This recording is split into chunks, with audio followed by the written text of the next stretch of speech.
Oh geez, you startled me. It must be that time of the month again. Get your minds out of the gutter. It's time for a new episode of the Adult Fans of Nerf Show. I'm Mr. K, and we're not going to talk about the Elite Alpha Trooper today, although as you can clearly see, I've got one in my hands. That's next episode. For this episode, we're going to be talking about a couple more Buzzbee blasters, but that in a couple of seconds. Right now, got a couple of news stories for you. First of all, there have been some rumors about the Nerf Rebel line coming out in November. Now, as far as we've heard from our sources at Nerf, the Heartbreaker Bow is the only one that's supposed to come out in November. The others are supposed to come out sometime early next year.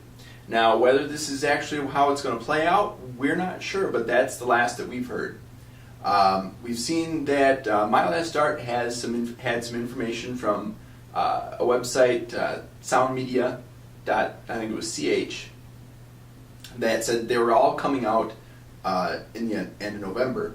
Now, whether these sites have the correct information remains to be seen, because they seem to differ and change their information quite frequently. But they do tend to have good pictures, so there's that at least. Secondly, the Elite Alpha Trooper has popped up on Target's websites for the US.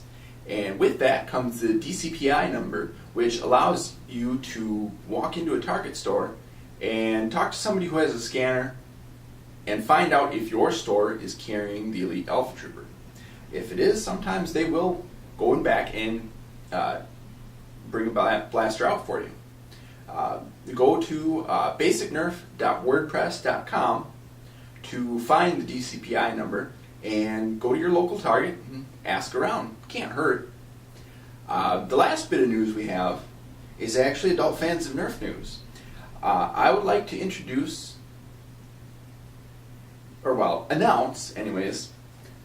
announce our own Nerf War. Now, Travis and I honestly have never been to a Nerf War because so far as I know, most of the wars around the Minnesota area are non-stock wars, and we prefer stock battles. That's just the way we run.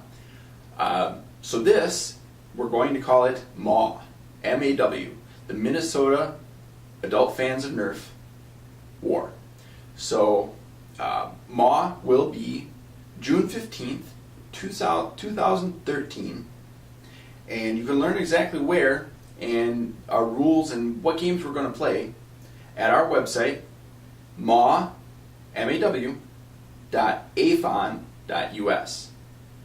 Here's the URL. So we look forward to that, and hopefully we'll be getting Vaz from Phone From Above coming up, and people from the surrounding areas to come to our Nerf War and help us learn a little bit more about playing Nerf with larger groups. So check it out. Let us know if you are going to be attending. It'll help us out in planning a little bit more. So let's get on to the reviews of two more Buzzbee blasters. And for today's reviews, we got another couple offerings from the Buzzbee line. We got here the Air Warriors Jaguar and the Air Warriors Double Shot.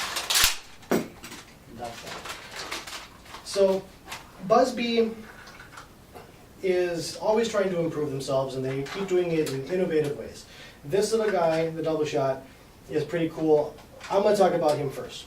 Alright. Because the Double Shot used to be, what's it called, the Double Shot when it was the side by side? It's still called the Double Shot.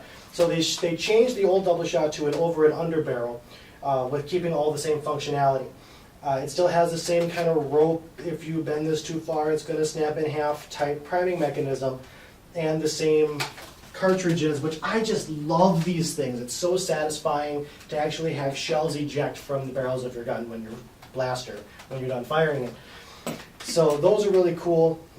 It actually is a well-functioning blaster. Again, it suffers from Buzzbee design. I only say that because they can just do a little bit better. I know they can.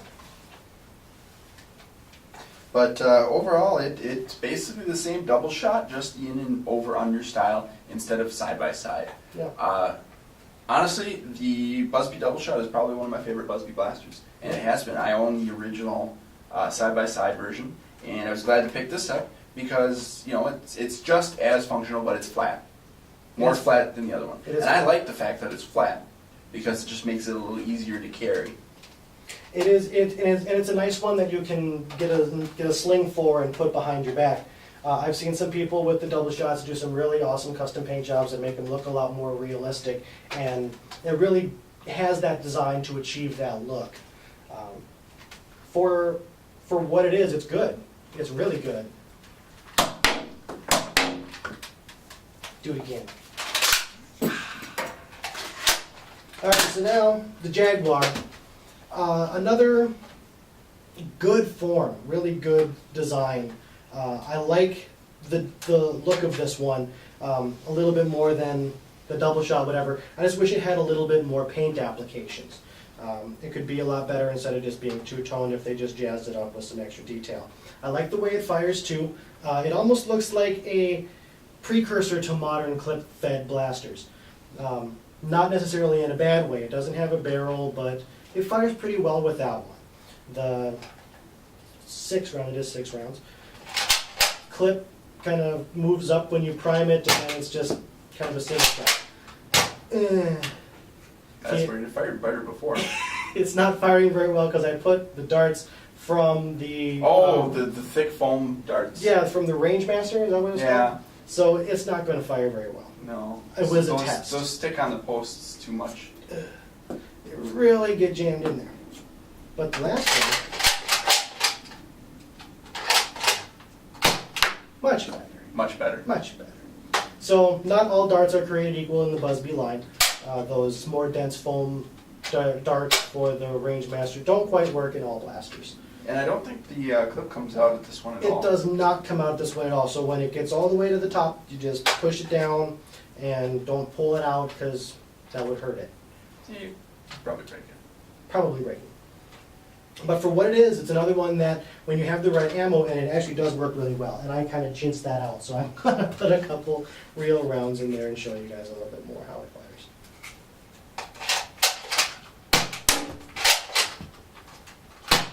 So all in all, it is a pretty well-functioning, well-firing blaster.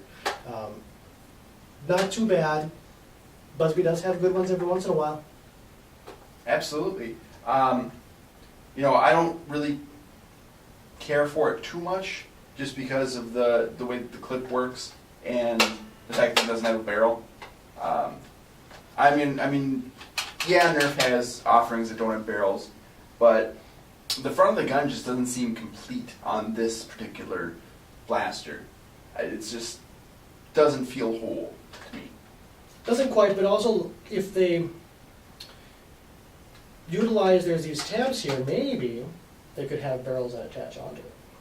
That would be interesting. It'd be a novel concept, especially a blaster that doesn't have anything in front to begin with. Kind of a blank slate for customizability. Do we have anything else to say about it? I like it. It's not a bad blaster. I mean, if you're looking for a cheap blaster that's going to fire darts pretty well, you can't go wrong with Buzzbee. They do have fairly decent offerings. Some of the stuff is just a little bit maybe subpar when we're used to what Nerf offers, and in our opinion, Nerf offers a little bit better of a product overall. But that's whatever it is. What it is. Yeah. If you're going up against a giant, they're doing very well, and they are doing what they can to compete with the giant that Nerf has. I don't mind picking up a Buzzbee blaster every now and then because they do have odd little kitschy things that Nerf doesn't. That is true. So there. So look forward to our next Buzzbee episode. We're doing a third one. At the very least, we might do a fourth one at some time in the future. because there are a lot of Buzzbee blasters out there, and they're constantly coming out with them. Buzzbee doesn't just produce their own brand blasters, they produce one for Toys R Us under the Air Zone imprint. Yep, definitely. So if there are other brands of dart firing toy things that you would like us to maybe do a review on, or maybe want us to talk about a little bit, just shoot us an email at questions@adultfansofnerf.com. Yep, you can always find us with an open ear to our email. So if you want any kind of questions, if it's just a random question like, you know, can I get in contact with Nerf? The answer is no.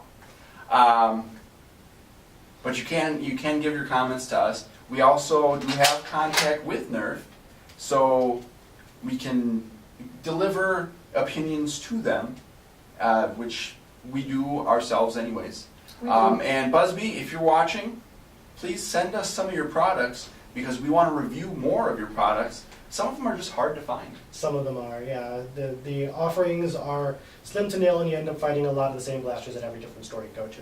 Yep, and like we did in the previous episode, we talked about the Tech 8. The Tech 8 is starting to be phased out of stores, so it's getting harder to find. That's right. So if you like it, if you have little ones out there especially, go pick it up while you can, because you really don't want to miss out on it if you don't have to. Absolutely. Keep nerfing. You stole my line!